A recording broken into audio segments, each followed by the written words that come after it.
This is Beach Talk Radio. Good morning, Mr. and Mrs. America, and all ships at sea. This is your captain speaking, Mean Gene.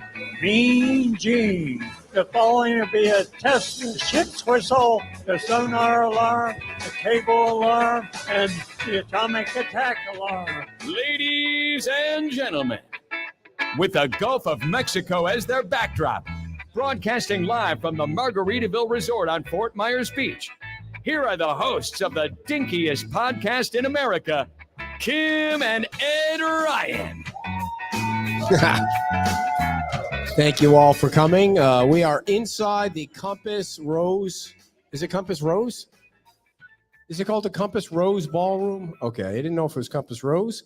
And we are at the Margaritaville Resort with our guest for today, Matt Caldwell. And want to make sure you're in the screen there, Matt. Perfect.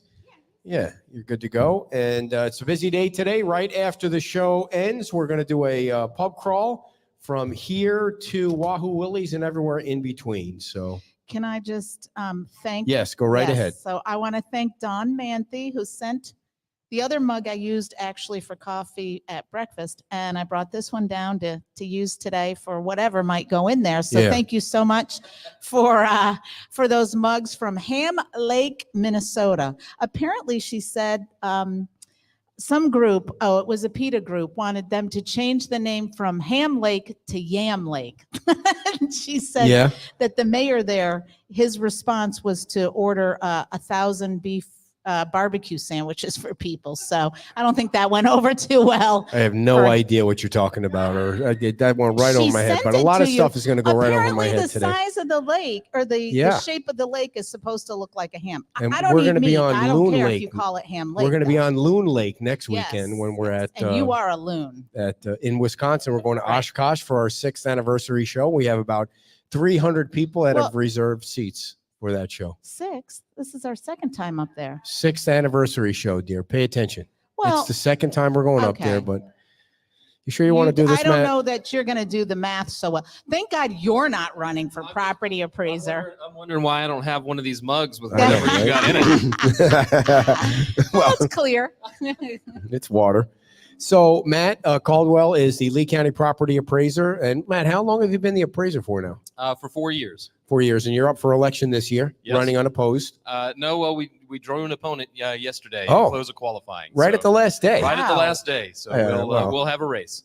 So is it? Can I just ask, what do you have? What is your experience to be a property appraiser? I'm guessing you have to be good at math, unlike him, so he can't run. Well, in terms of the qualifications, all of your constitutional offices, the property appraiser, tax collector, clerk of court, supervisor of elections, and sheriff, you really just have to be a qualified voter. So as long as you meet the requirements to be a voter in Lee County, you're eligible to run for those offices. But obviously the voters then are going to look at what are your qualifications, what's your justification to serve in that office. For myself, I had about 20 years of private practice, real estate appraisal that I did from the time I came out of college. Actually, I started working while I was in college, and had that background for 2 decades, and certainly had developed a relationship over the years with the previous incumbent, Ken Wilkinson. Was very happy to have his endorsement as we came into that race 4 years ago. No, I don't want to say the person's name, but is it somebody that was in the office, or somebody just came out of the blue, or? No, it's another appraiser from the area, Okay. Private practice appraiser. He's talked about it a number of times over the years, including 4 years ago, and just for whatever reason didn't then, but decided to now. So here we are. So how much money have you raised so far? Now that you might need to use some. Well, my theory was I wasn't going to wear people out as long as we didn't have an opponent. So we raised about, I think, $15,000 in order to pay the qualifying fee. But now we'll get to work on putting together the campaign. And so how can people find out how to donate to your campaign, or do you have a website and all that? Sure, absolutely. VoteCaldwell.org is the website for the race. Certainly glad to accept any donation contributions, large or small. Limits are $1,000 in Florida, but even $25 spends. Now, Matt, before we get into the issues of the property values in the single member district. There was an issue that blindsided you and the county and everybody from FEMA. Is that all? Do we have that all straightened out now? That whole rigmarole that we went through 6 months ago about that letter they sent and. Well, it's kind of got two iterations to it. So we had the first round that I was heavily involved in because they being FEMA actively questioned the process of developing the tax roll in Florida. So a little bit of high level background so everybody remembers. My role as your property appraiser is to develop a value for all of the property in Lee County, about 550,000 parcels.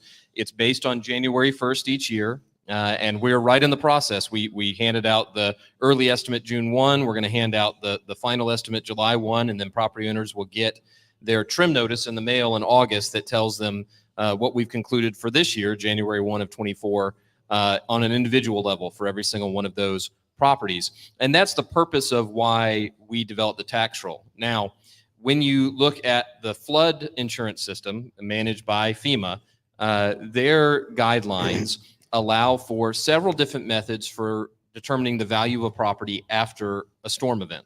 And the only reason this is important is you have to go in for permits to rebuild after a storm. We have a lot of properties, everything pretty much pre-1980s for sure, is not built up to current floodplain standards. So it's really at risk. And when they adopted and created the flood insurance program back in the 80s, they had a choice. They could either unrealistically force everybody in the country to bring their property elevated or bring it up to code.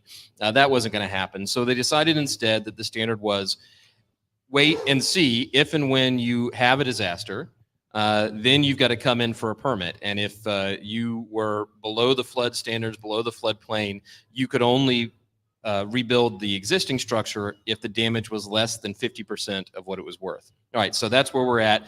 They're trying to find out what's your property worth, what's 50% of that, whether or not you can rebuild what you have, or you got to come up to current.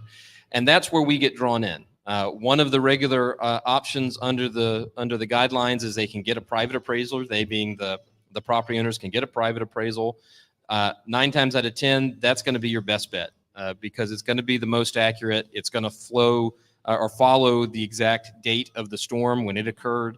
But there is an option. One of them is to use the value on your tax roll.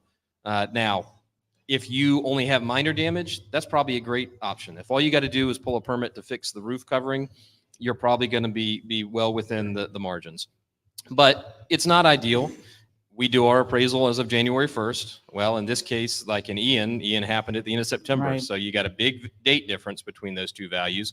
And our process is about the tax roll. We're not ever looking to be exactly at 100% of what the value is and definitely not overshoot it. In fact, our numbers that we put in the tax roll, both by the statutory deductions that are required and then the way we build the roll, is going to be below the market value. And so it's like I said, for a lot of people that had a lot of damage, we're not going to be the right option.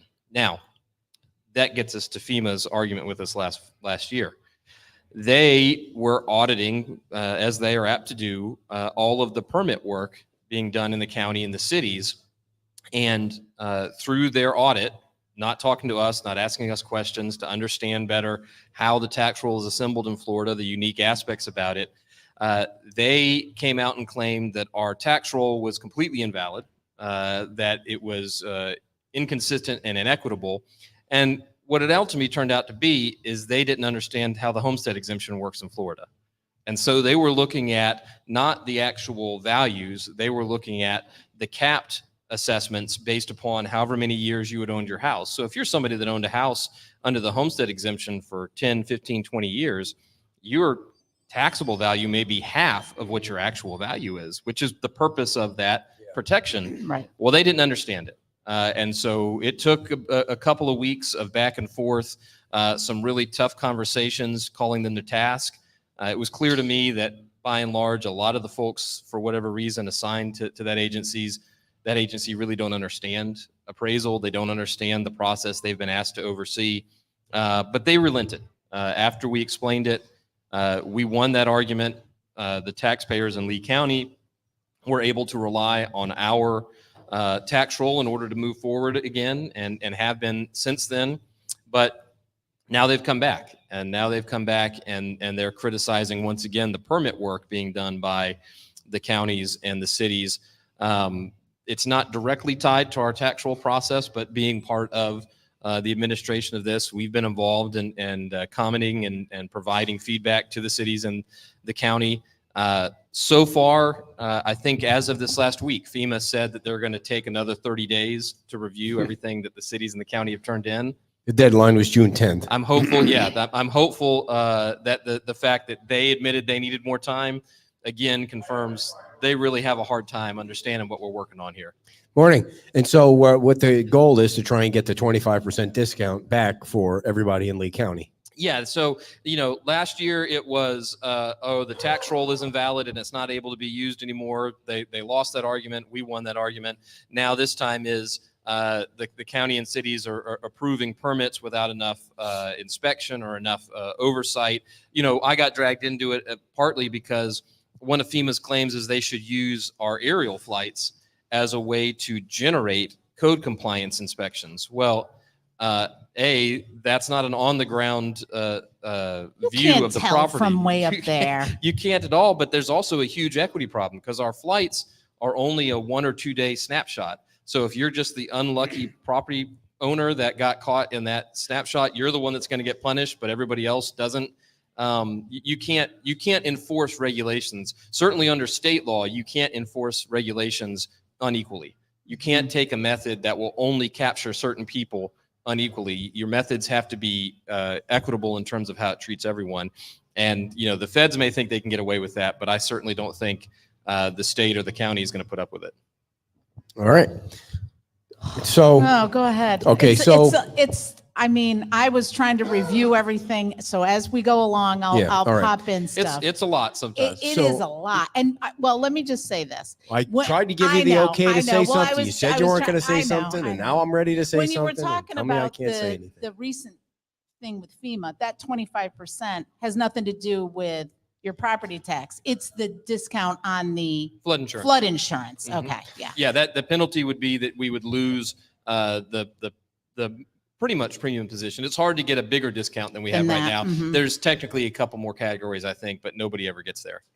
So last year when you came out with the valuations, they went down. Fort Myers Beach went down, got hit the hardest, 39, 37, whatever it was, 40%. It was huge. I think it was 45%, as I recall. 45%. Yeah. And then you came back this year and it increased almost 40%. Mm-hmm. So everybody wants to know, how is that possible with in a year? Most of the homes just being rebuilt? They're not totally rebuilt and that they're not living inside the home. So sure. How did you reach that number? Well, a couple of things. Keep in mind with percentages, since we went down 45% last year, we got to come back almost 100% to get back to even. So we're only halfway back because 50% up from a low number isn't going to get you all the way back to where you were before the storm. I think Fort Myers Beach is still about $1 billion off from its whole number where it was before the storm. But part of the moving pieces that we're looking at, one of them is just people getting back into their homes. So you're correct. There's still a lot of properties that aren't fully back online. Certainly as of January 1st this year, they weren't back online. I think we're seeing a lot more people get into their places here this year, and we'll be a lot closer to back at as close as, I think realistically, as close as we're mostly going to get to back into properties that are going to be reoccupied by the time we get around to January 1, 25. Which date? It's so many rolling around in the head. But so wait, back up for a second, Matt. You said it went down 45%. And it needs to go up 100% to be even. You lost me there. Like, why doesn't it not need to go back up 45% to be even? Because you basically lost half of the value. So I think you went from $4 billion down to $2 billion. Now we went up 50%. From $2 billion. Now, from $2 billion. So now we're at $3 billion. We got another $1 billion to go to get back to $4 billion. Okay. That's the fun with percentages. But back to the properties that were damaged and were uninhabitable. The way the storm statute works in Florida law, if you can't use your improvement for the purpose for which it was built, regardless of what it would actually be worth as it stands today, which is partially damaged, whatever that would look like as a private actual transaction, from the tax standpoint, you don't get assessed on the improvement. And so if you look in our tax roll at properties that were damaged, you'll see the ones that we have marked at $10. It's a $10 override. So regardless of what we're seeing is happening between permits and rebuilding, if it was damaged and rendered uninhabitable because of the storm, it has a $10 override on the improvements until it's back to being inhabitable again, until somebody can live in it, run their business in it, whatever that happens to be. So what that means is you're going to see a huge chunk of value come back each year as those houses come back online, as the businesses open back up. You'll get back all of that improved value that is just completely off the roll since the storm. And so that's a huge chunk of it. The next two other parts on the beach, we're sitting in it. Margaritaville is a huge piece of property, huge part of the tax roll. All of the improvements, the two times that you get that kind of effect with improvements are with total new construction and with post-storm.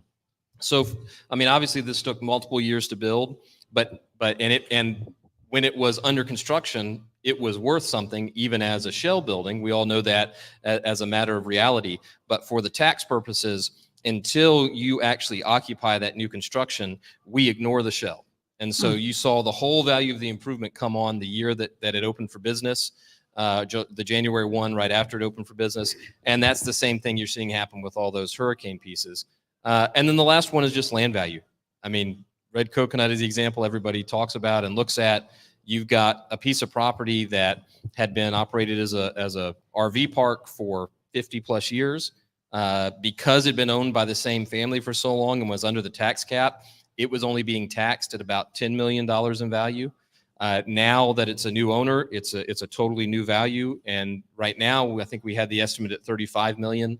We'll see where that ends up as we finish the process over the next 8 weeks. Right. And to get I just want to, let me just ask. So when I was trying to read up on it, because this is not in my wheelhouse, but when when a house is sold, depending on when they buy it, the new owner sometimes stays under the old owner's taxes until they flip. And then they have a big bump up because they don't get that homestead for yet another year. Is that correct? Yeah, it's all based on January 1st. So whoever owns it on January 1st and whatever exemptions they qualify for, those are the exemptions that will apply. And so you really want to think about that, particularly in the context of home ownership. If you're buying a property in Florida between, say, Halloween and Christmas, where or New Year, Halloween and New Year, where your ownership is going to potentially happen on either side of that January 1 date, you just need to make sure that you negotiate that as part of the transaction, particularly if you're buying a property that's been owned by an individual or a family for a long time, because it will be a big shift in the tax burden, and you need to work that out in the negotiation. Right. And the outrigger is probably another example. They were owned for a long time. A lot of them here are going to be like that. So just to get in the weeds a little bit, when you said the Red Coconut thing, that family, the Myers family, owned it for so many years. The value can only go up 10% each year. Correct. On the taxable side. Yep. Until Seagate buys it. And now they're taxed on whatever that value is now. So that played into a big part of the number increase. Yep. But how much of that increase is on the people? Because there really aren't that many people that moved into their home in the last year, or condos. Yeah. So, I mean, since most of it is tied up in the big land sale transactions that have occurred, all the beachfront properties that changed hands, and it's the big commercial properties, and then it's the people that already had a property that they owned and they just were receiving the storm tax break and now came back on. I don't think most everybody else is really seeing that through the taxable side. Now, that's a case-by-case basis. You've got thousands of property owners here on the beach, all unique circumstances. Just this conversation you almost need a whiteboard to keep track of it. Right. But by and large, if you're the same owner and you continue to own it for a period of time, you're going to either get that 3% cap from the homestead or the 10% cap from the non-homestead. So everybody gets a cap. It's just a question of whether you get 3% or 10%. Now, the one part that people are starting to feel the pinch on, and this isn't in my control, but I certainly see it and I get asked about it. The school taxes are not subject to the cap. And so if you have a high value property, you can look at your tax bill now and see that about half of your tax bill is going to the school tax. Mm-hmm. And that's going to be an issue. I've been an advocate talking to the legislature that they're going to need to figure out how to wrap their arms around that. Because, even when I was in the legislature, now it was 6 years ago, school taxes probably were about 25% of the average bill. But because it's not subject to the cap, it's just gone up and up and up, and it's going to have to be addressed. Yeah. So what are you telling, Jim Adderholt brought up at the last meeting, because on Monday, the town council will consider the first ad valorem number that they're going to start at. And they're kind of, a couple of them are talking about a tax increase. And as you bring up the school district, they got a fire district, they got a library district, they got a mosquito district on not Fort Myers Beach. necessarily an increase, but allowing it to be. I know, but So you got to get it right. Well, that is important. So what they're gonna consider right now is the maximum that they'll possibly propose. Right. So now, in normal years, I would say you pretty much could have seen the rate they propose in June is the rate more or less that they adopt in August and September. But these are different times because there's a lot of moving parts. I expect that our numbers will change between the June 1 and the July 1 estimate. Up or down? Probably up. Okay. I think even more. Well, Wow. because I think likely we're still working every day through the uninhabitable book. So we're still. How many are on that book? Do you know? Well, we started out I think with 40,000 around the county that were in the uninhabitable category. We're probably down. I think we're below 20,000 now countywide, and we're just still working through that. Those are the top of the priority list to physically try to lay eyes on every single one of those that we can and verify before July 1 as best we can, and definitely before the trim in August goes out to the individual property owners. But we are finding that. So, for example, because Boca Grande, people forget Boca Grande's in Lee County sometimes, and it's an hour and a half to drive out there, even from downtown. So I take care of that myself for the last 2 years because I need my field staff focusing on all these other properties on the beach in Sanibel and Cape Coral, South Cape Coral. But I can just tell you from the work I was doing just this last week, about 80% of the properties that we had as uninhabitable last year came back on the roll. I was marking them completely repaired. But there were some new ones that I found. I mean, even you would think we would have known about it by now. You would think people would have contacted us and talked to us and tried to get the hurricane refund. But I found 2 or 3 properties that were completely just basically down to the studs because of the hurricane and had to mark for review. By the way, if anyone here has any questions of Matt, feel free. That's why he's here. Or anyone watching online, you can type them in the chat box and we will ask Matt. Now, Matt. Can I ask them? Go right ahead. So this is a basic question. We should have started with this. How do you figure, is it market value and then minus something? I pulled this up from your. Oh yeah, that's the great. That is a nice. It's easy. Yeah, the great little. Here, turn it to the camera. They can see the little graphic there. What site is that on? Yeah, that's both on my site, leepa.org, and on the tax collector's site. So Noel Branding, our tax collector, we've been developing some joint work because we handle 2 different sides of the same process and trying to make sure our communication is consistent between us. But the way we develop the values in Florida. It is a mass appraisal system. So first of all, when we develop that tax roll, it's not like your experience that you would have had with me when I was in private practice, where I come out to your home individually and we develop the 3 or 6 comparables, like when you get a loan from the bank. Right. That's what we call a fee appraisal in layman's terms. Our mass appraisal is looking at everything all at once, which means we take all the sales from the last year and we do the best we can to boil them down to their component parts. What's a pool worth? What's a garage worth? What's a bathroom worth? And then we know all these features about all the properties. So then come out the other end, that gives you a value when you recombine them for each one of those properties. That model is super efficient and super accurate when you have lots and lots of the same data. So our 3-bed, 2-bath, single family home in the Cape and Lehigh model is really, really accurate. But admittedly, this is the weakness of mass appraisal. The more unique your property is, the less accurate it's going to require more hands-on work from our side and from the property owner to talk to us. So beachfront property is not easy.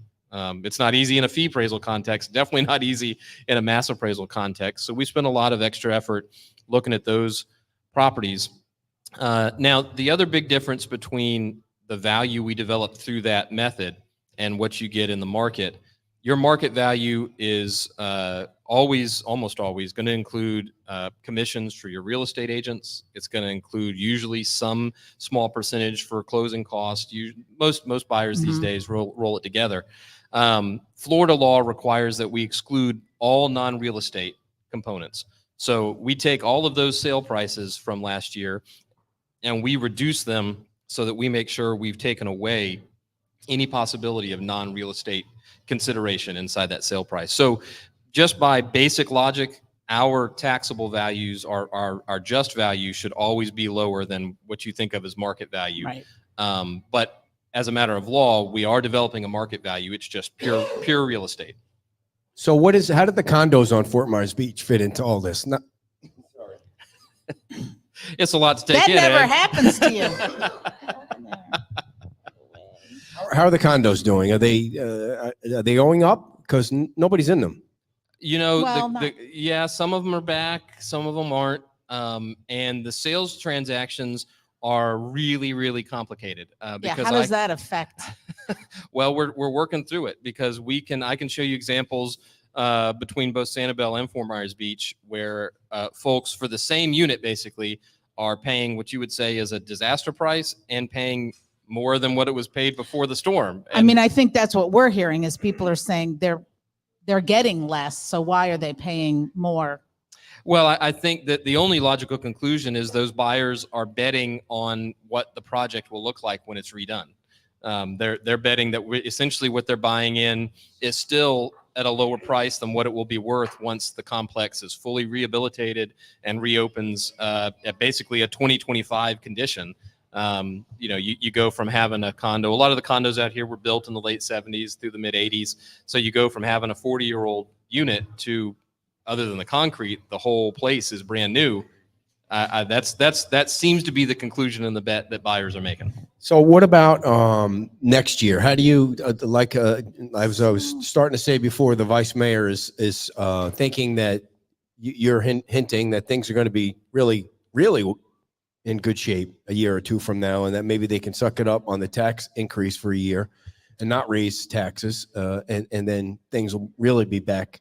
I mean, I know the Fort Myers Beach ad valorem is only 0.99, and it's the smallest one on the tax bill, but there's no shame in that. It's the way I look at it. There's no shame in low taxes. Yeah. But they do need to replenish their emergency funds, and that's what they might be looking at it for. But how do the next few years look? It can only get better, right? I mean, beachfront property isn't being reproduced all over the world. Yeah, look, making predictions is always a sure way to be disappointed in the future. The things can change. There's obviously a lot of things outside of our control here in this local market. I think the presidential election will have a lot of effect on the economy nationally, maybe internationally. And we're part of that. You know, I grew up in a Lee County that was really just a retirement enclave, right? You go back to when I was born in 81, 250,000 people in the whole county. We were really not caught up in the whims of the national economy because all of the people that moved here were already retired. They had either a fixed income or they had investments. So it wasn't really as big a deal. But now we're in the top 50% of population counties in the country. I think I misquoted. I think we're in the top 50 counties in the country now. Cool. In terms of size. But what that means is we're playing in the national economy. So we can be, you ask about the future, if we get a national recession, we'll feel it. We will feel it. All right. All things being equal and in a perfect world. Well, let me ask this. I was in the middle of a question. I know, but I'll lose my question.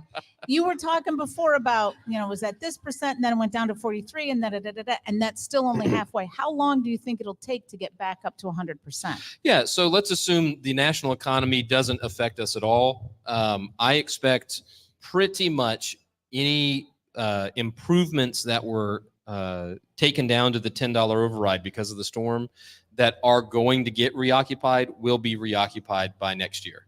So I think we're going to see pretty much the only people that are going to be past January 1 of 25.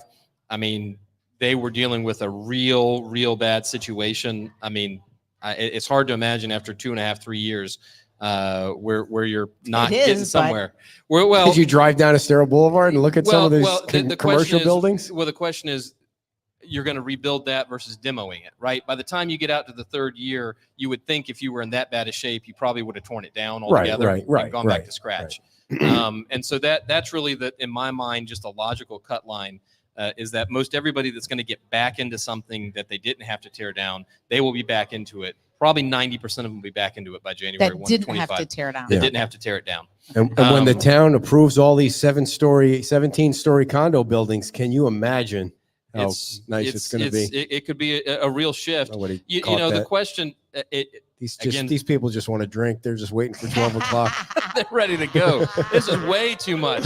Way too much. Lot. Yeah, this way is too much. A lot. No, it'll be interesting to see. You know, it's hard to like joke and do some stuff with this. So well, we could all just listen to y'all back and forth. It's part of the fun.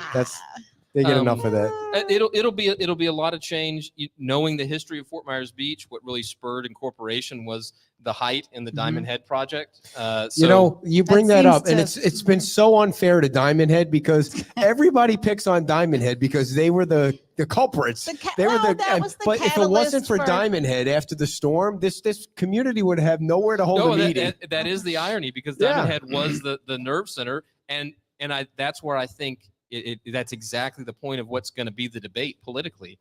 Look, you've got this facility that because it was built up so high, it weathered the storm pretty much without event at all. Okay. Right. And yeah, there's no way to rewrite the history. You go back and look at the news press back 20 years ago. It was exactly that fight about having such a tall building, not wanting to be like Fort Lauderdale, quote unquote.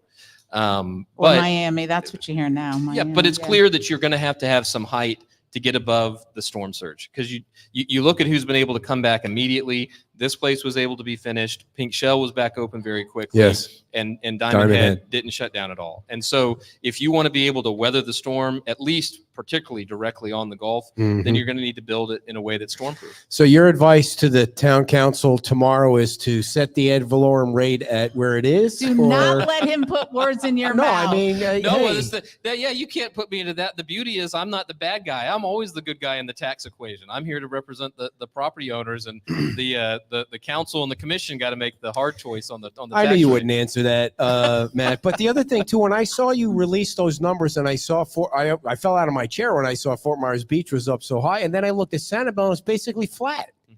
Why is Sanibel flat? Well, because for whatever reason, and I can make some inferences about it, but all the things we talked about happening in Fort Myers Beach didn't happen there. People have not sold their properties, so you don't have resets out of the cap. You don't have a brand new project that was able to open, a year after the storm, and they are much farther behind in terms of getting back into their properties. Most of their resort complexes definitely weren't ready by January 1st. There's some are going to be open by 2025, but they're just comparatively to where y'all are at. They seem to be about 8 months or so behind lagging in terms of getting things rebuilt and getting reopened. Yeah. I don't know if you're going to be able to give an answer to this, but so say a house and a property down here, it's valued at one thing. The storm comes in, takes the house out. How much does that change? To me, it seems like the value is in the land, not the house. So how much on average does something like that make a difference? If you're really an economics and development nerd, well, that would be me for sure, Matt. I mean, obviously. I suspect you're going to see legitimately collegiate studies about Fort Myers Beach because you'll have such incredible economic data to look at. Before the storm, just as a broad brush, but I think we would all agree with this. Anecdotally, you had dozens and dozens of property in the island, multi-generational family ownership. You could not have, there was no check you could write them. They would not sell it. It did not matter. And so from a valuation standpoint, it's extremely difficult to put a number on a piece of property when you have essentially no market activity. We were most of Fort Myers Beach that was in that kind of category. We were modeling as best we could by comparing to Bonita Beach, where things were changing and selling, Right. or comparing to St. James City, just anywhere else that was waterfront or had that water influence, where you could see things. Maybe they went up 10% in this market, so we're just going to go 10% here. But there wasn't a lot of sale data. And now, all at once, you had a ton of property that was up for sale because a lot of those families either couldn't or decided they didn't want to try to build something new again. And not only were they now all for sale, but almost it became a rush, because you got to buy them now, because they're not going to be available again. Yeah. If you want to be on Fort Myers Beach, you need to buy that lot today, because it's not going to be for sale again for another 50 years. Yeah, a couple came in before the show and they said they have a small piece of property that's over by Mom's, and the house was washed away in the storm. Of course, it was a little cottage, which everybody grew up in, and there's decades of family went through the cottage, and now their parents are probably in their 70s and they don't want to rebuild, but they don't want to sell that piece of property. But eventually, if they sell that piece of property, the house that you put on that property has to be bigger and stronger and more resilient. So there goes the value of that small piece of property, because the cottage was nice, but it probably, wasn't as valuable as the nice big giant. I'm not saying it's going to be a bigger giant house, but it's going to be stronger. Is the land. I mean, and the that's land happening is all like over the beach. $2 million, and the house you could put on it 400,000. I mean, Yeah, the old cottage itself was probably only a couple $100,000. It was all in the land, and that was what was already happening. I mean, you saw that coming up, like I said, Bonita Beach Road, and up Bonita Beach itself. Almost all of Bonita Beach, that's still single family. There's almost none of the old cottages left. There's maybe one or two if you drive down through there. Over the last 20 years, they've all been torn down and replaced with modern 3-story code compliant. And that was coming to Estero Island. It was coming to Fort Myers Beach. This has just sped up what was probably a 20-year timeline and compressed it down to 5 years.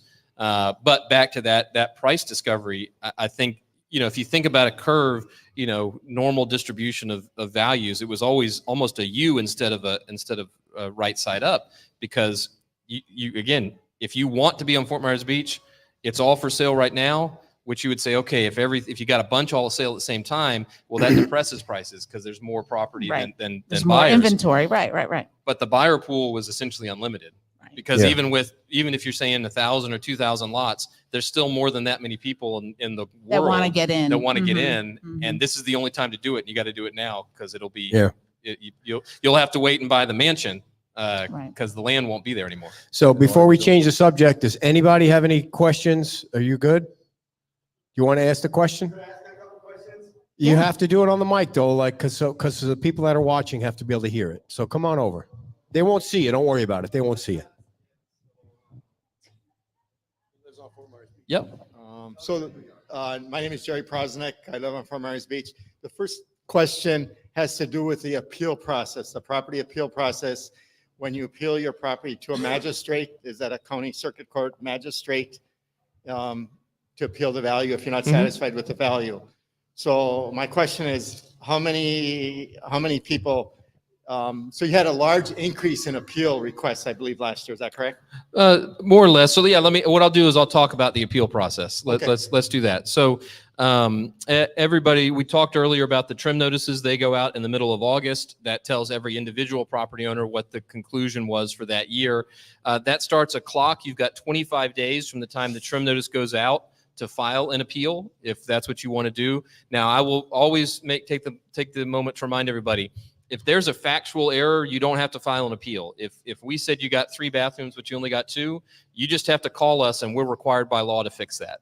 And that extends to any factual problem. If the value's too high because we put you in the beachfront box of comparables, but you're not on the beach, you're actually on the other side of Estero Boulevard, that's a factual error. That's not a difference of opinion question. We'll fix that. You don't have to file an appeal. So that 25 days, you can file an appeal. call us and try to work it out. We'll do the best we can. If we can't, absolutely don't miss your deadline if you do want to appeal. Now, the appeal process is not run by us. It's run by the clerk. So the Lee County Clerk of Courts operates the VAB, Value Adjustment Board. The board itself is made up of 2 county commissioners, 2 school board members, and 2 private citizens. Now, Lee County is so big, we use the magistrate process. If you go to a real small rural county, you'll actually go see the commissioners and the school board members because they'll only have 3 or 4 cases a year. They're not going to hire magistrates. Now, we're not a huge caseload. For example, Dade County deals with something like 100,000 appeals every year.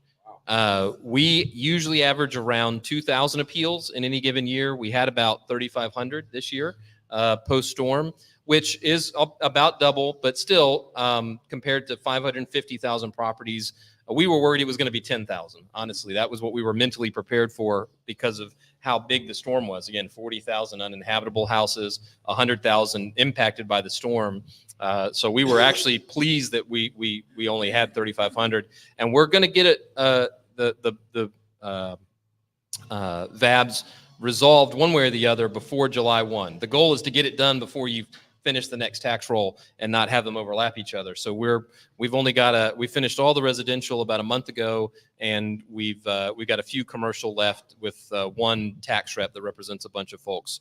Now, the process, the VAB, the clerk handles that. They hire magistrates. They're not judicial. They hear our evidence. They hear the property owner's evidence or someone who represents the property owner. They issue a decision, and then that decision is brought to that board of the commissioners, the school board members, and the private citizens. And they either agree or disagree with the magistrate, depending on what they decide. And then as a property owner, if you're still dissatisfied with how that turned out, you can always file a case in circuit court. That's always your right if you have filed a VAB before then. We very rarely have that. We probably only have 1 every other year that we have to deal with. And usually those are super complicated. Like we had one with Edison Mall 2 years ago because they were going through bankruptcy, and just the complication of all of what was going on with the bankruptcy meant that we couldn't get their taxes done until they figured out who owned the property. Question is, are the decisions of the magistrate, is that public record? Is the general public able to look at those decisions that the magistrate makes? Oh, that's a great question. I would think once they're adopted by the VAB, they should be. Once they're adopted by the board, but I think prior to that, it would be privileged between the parties. But I've never been asked that question. I'll have to go look. Can I ask one more question? Yeah. For rebuilding, can you just kind of discuss rebuilding valuation increase? Mhm. I guess there's a Florida law that says if you build in the same footprint or smaller, they can't increase the value of the new house more than what the house was appraised at before the hurricane. Yeah, so there's we get regular hurricanes obviously in Florida, and so over the last decade, the legislature's adopted increasing numbers of post-disaster statutes so that we end up doing the same thing after every storm rather than have to reinvent the wheel. And so 2 of those things, you heard me talk earlier, if your property is damaged because of a disaster so that it can't be used for the purpose for which it was designed, then the improvement comes off the tax roll, which for us, we just put a $10 override on all of those improvements. And that helps us keep track that there is something there. It's not been demolished. So it has a number on it, but it's at $10, the math doesn't result in any taxes. And then the other one is on rebuilding. And so if you're destroyed or severely damaged because of a disaster, you can rebuild up to 10% larger than what you had before. Mm-hmm. So that allows for, say you got a house from the 70s, you come in to rebuild it now. Well, just the code on the size of the hallways, what's normal for a kitchen is different today. The bathrooms are going to be a bigger layout. And so we don't want people to be punished just because to build to a normal standard today is going to be a bigger house than what they had before. So you got that 10% cushion.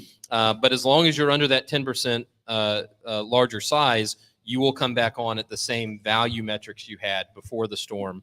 Now, you can build more if you want. If that's the opportunity to say, hey, now it's time to go ahead and build that detached garage we always wanted to have. That's fine. You'll communicate with us. We'll work through it, figure out what sits under the 10% additional area, and then everything above that comes on at new. And then we make one number out of those two numbers to then move forward from that point. If somebody has a question about all of this, it's just a lot. It is a lot. How big is your staff?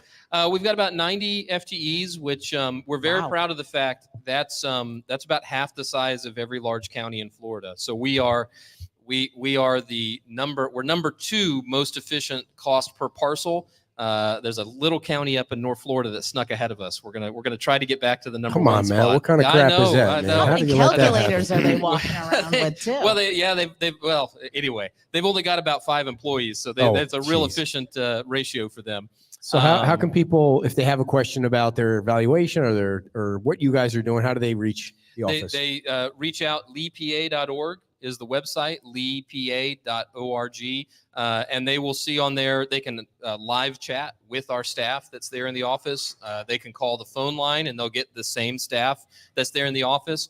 Or you can come downtown. You can come to what we all call the Darth Vader building. Yes. Yep. There on the corner of Fowler and MLK. Up on the 4th floor. And again, you'll deal with the exact same staff who are experts in answering certainly all the most common questions. And then the rest of our team is in that office. So if it's a more complicated question, we'll get you an answer. Would you prefer the town of Fort Myers Beach didn't raise the taxes, or are you just going to straddle the fence on that one? Here's what I'll say. I certainly want to see the town be successful. And so I hope that they're able to evaluate and figure out what the necessary things are, fund that, and then figure out a way to work between here and the future for anything else they need to do. And keep working with the legislature to get additional backfill revenue because they just got a big chunk. They got a huge chunk, and Fort Myers Beach, Sanibel, Lee County is a huge part of the economic engine in the state. We're a huge part of the sales tax revenue that goes to the legislature. Yep. So it's not a handout. It's a reinvestment in what generates a lot of the sales tax for the state. Right. Well, we ran out of time to talk about the single member district. I know there's another meeting coming up at the end of this month in Bonita, and you're in favor of that, of the single member district because of the growth in the county. And I think it's the 26th in Bonita. Yes, the 26th, the evening. I think it's 5 o'clock at the Bonita Recreation or Community Center there in downtown Bonita. The 4 of the delegation members, the legislative delegation, are hosting this, and they want to hear from residents. They certainly are open to the idea, but clearly heard from their other colleagues in the legislature that they needed to hear from the people before this bill could move forward. I can tell you from the conversations I've had, I've been involved in this issue for nearly 2 decades. It will pass. You think so? It will pass with 2/3. It will pass with 2/3 if it gets to the ballot. So that really, it's just a question of if you want to see this happen, to have. But Matt, there's how do you? I know we're getting in the weeds on this thing, and I said we weren't going to go, but the Lee County, at least Cecil, will say, listen, there are 2 mechanisms. I think 2 mechanisms in the Lee County charter that if the voters really wanted to incorporate this single member voting whatever into this, they would. There's a mechanism there. And is your answer to that, well, the county's not really pushing that because they like the way it is? Well, that's definitely not pushing it because Cecil opposes it, and he's used every tool in the toolbox to try to kill it on the charter review side. I mean, that's getting really in the weeds, and he and I have been on opposite sides of this issue for a long time now. The other method is that you do a petition, but keep in mind Lee County is bigger than 5 states at this point.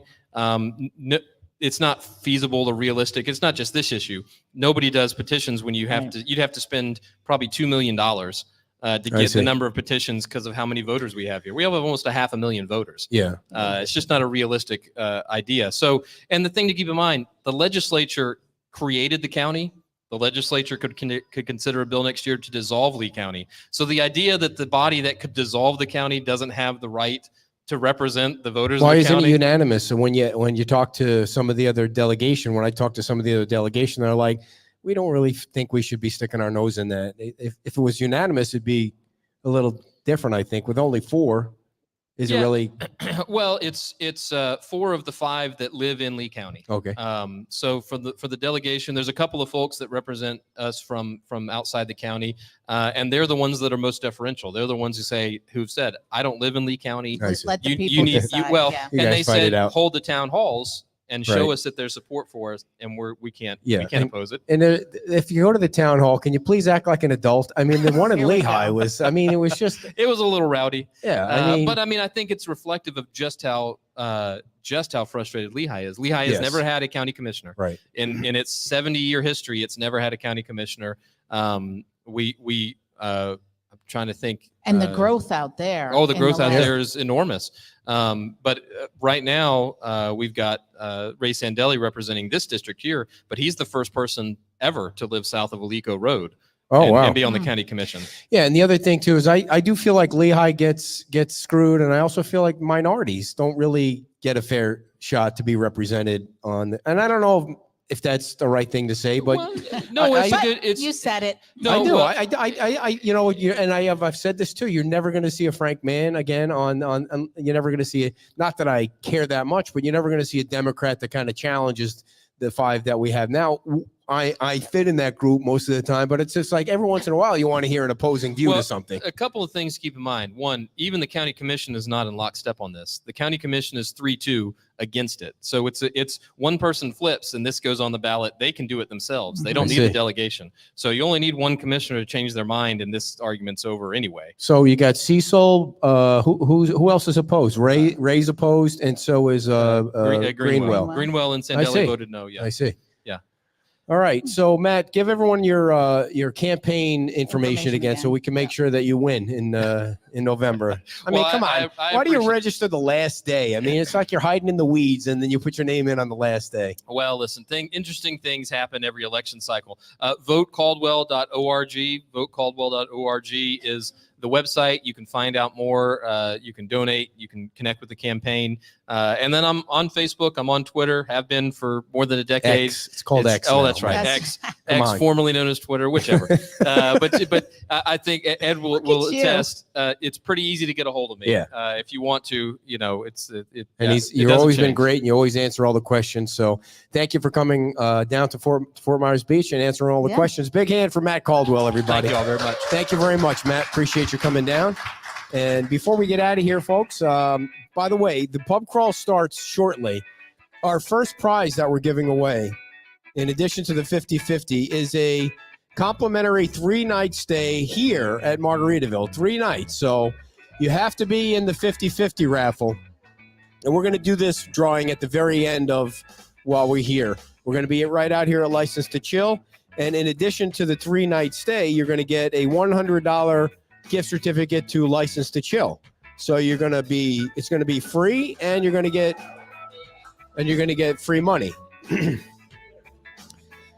So stay tuned for that. That starts right at 12 o'clock. And of course, I want to tell you about our sponsors, our 2 sponsors for today. Jorge Barrera. We appreciate Jorge's sponsorship. The real estate market is changing, and if you need somebody that knows everything about property valuations, how much things are selling for, how much you should buy something for, you want to call Jorge Barrera. Give him a call today, 239-791-9893, 239-791-9893. Power Block Builders. They have monthly Meet the Builder events to showcase the homes that are currently being built. They can build all kinds of beach homes, from small stick homes to high-end luxury custom homes. And they're the only builder in the area that has 4,500 square foot luxury showroom 10 minutes away from the beach. Give Power Block Builders a call at 239-849-1919. That's 239-849-1919. And finally, you thought I was going to forget. I want to make sure that you all know that we're going to help the Community Foundation sell these flags. Do they come with the stick, or is there a stick that goes with the flag? Joy left the building. These are going to be $25 we're going to have them here, and I'm going to sell them online. So probably by Monday, I'll have these in our online shop, but I will not charge you for the shipping. We'll ship them to you for free, and I'll find out about the sticks to put them in the grass. It'd be nice to see the Community Foundation flags all over Fort Myers Beach and all over America, as a matter of fact. That would be nice. Thanks again to Matt Caldwell. The pub crawl starts in 9 minutes. And just so you know, if you're going to jump in along the way, here's where we'll be in the next few hours. The Lighthouse is next around 12:30, 12:45, or whenever we get there. Then we're going to La Ola, Susie Q's, Rude Shrimp, Nervous Nellies, and Wahoo Willies. Join us along the way. Bring your cash. Cash is king. And we have prizes from the Buffalo food truck. It's Buffalo something, but it's Buffalo something. I'm forgetting the name. Buffalo Grill. We also have something from Sandy Bottoms, and there was a bottle of what is that liquor thing? It's a what? Let me see that. Bring that over here. Are you allowed to pick it up, or is she too young to pick it up? And we got a big giant bottle of liquor. What is that? Tequila. Oh, wow. La Ola gave us 1,800 tequila. So that'll be part of the prize package today, too. Thank you, Don. It's going to be a long day today, and I haven't had a single drink yet. So. All right, we'll see you out there in the pub crawl, everybody. Wear your yellow shirts for the picture at Bayside Park. Bye-bye.